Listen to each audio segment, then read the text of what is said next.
सकाफ़ती ॾींहुं अॼु मल्हायोसीं, सॼी दुनिया में मल्हायोसीं, थियणु घुरिजे। बिल्कुलु माण्हू गॾु थियनि था। हिकिड़ो माण्हुनि जो यूनिट, सिंध जे माण्हुनि जे यूनिटी जो इतिहाद जो हिकिड़ो पॉइंट आहे, हिकिड़ो मर्कज़ आहे जंहिं ते असां सभु बिना कंट्रोवर्सी जे, बिना इख़्तिलाफ़ जे गॾु थी वेंदा आहियूं।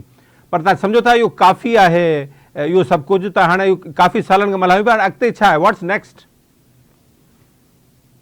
ॾिसो, इहो तमामु हिकिड़ी सुठी ॻाल्हि आहे जो जीअं तव्हां चयो त बिना कंहिं कंट्रावर्सी जे सॼी क़ौम हिकिड़े नुक़्ते ते बीहे थी, हिकिड़े साल में हिकु ॾींहं ते जेके बि स्टेक होल्डर्स आहिनि सोसाइटी जा, उहे इन अज़म खे वरजाइनि था त असांजी सकाफ़त जेका आहे उहा हिकिड़ो वाइब्रेंट फोर्स आहे ऐं हिकिड़ो बाइंडिंग फोर्स आहे जेका पूरी क़ौम खे कंहिं नए फेज़ में दाख़िल करे हले।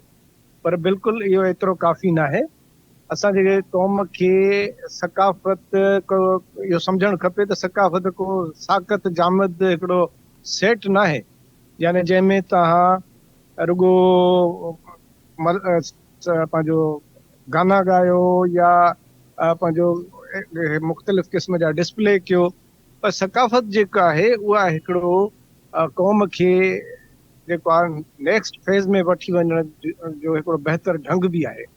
मिसाल तौर ते जेकॾहिं असां जदीद टेक्नोलॉजी खे पंहिंजो टारगेट न कंदासीं, जेके बिज़नेस समेत ॿिया शुभ आहिनि ज़िंदगीअ जा, उन में अॻिते न वधंदासीं त जेको आहे सो जदीद सकाफ़त जी तश्कील बि नामुमकिन थी वेंदी।